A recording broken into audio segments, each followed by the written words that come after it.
நல்ல கொழுப்பு எந்தெந்த ஃபுட்லாம் இருக்கா, நம்ம ரெகுலரா யூஸ் பண்ற அந்த சன்ஃபிளவர் ஆயில்ல எந்த கொழுப்பு அதிகமா இருக்கா, நம்ம எவ்வளவு தவறா யூஸ் பண்றோம் அப்படின்றத அந்த FSSAI கைட்லைன்ஸோட ரொம்ப டீடைலா சொல்ல போறேன். அதனால கடைசி வரை கவனமா பாருங்க.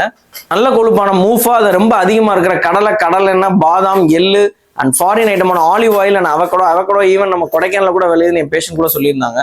ஒமேகா 3 பூஃபா அதிகமா இருக்கிற ஃபுட் வந்து ஃபிஷ், மெயினா மத்தி, அயில, walnut, chia seeds and flax seeds. இந்த ஒமேகா 6 அப்படின்றத கொஞ்சம் வில்லங்கமான ஆளு.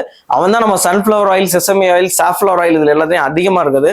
ஒமேகா 6 பூஃபா வெரைட்டி நல்ல கொழுப்புல சேர்ந்து இருந்தா கூட அது அளவு அதிகமா எடுத்தோம்னா நம்ம ஹார்ட் ஹெல்த்தை டேமேஜ் பண்றதுக்கான சான்ஸ் அதிகம். அண்ட் FSSAI வந்து 5:1 ரேஷியோ, அதாவது ஒமேகா 6 5 பார்ட் எடுத்தோம்னா ஒரு பார்ட் வந்து ஒமேகா 3 ஃபிஷ் இல்லைன்னா சியா சீட்ஸ் எடுக்கணும்னு சொல்றாங்க. ஆனா நம்ம எப்படி எடுத்துட்டு இருக்கோம்னு FSSAI சொல்றாங்கன்னா 20 to 25 பார்ட் வந்து நம்ம ஒமேகா 6 எடுக்கிறோம். Sunflower oil, sesame oil use பண்றோம். அண்ட் ஒன்லி 1 பார்ட் தான் வந்து இந்த ஒமேகா 3 யூஸ் பண்றோம்.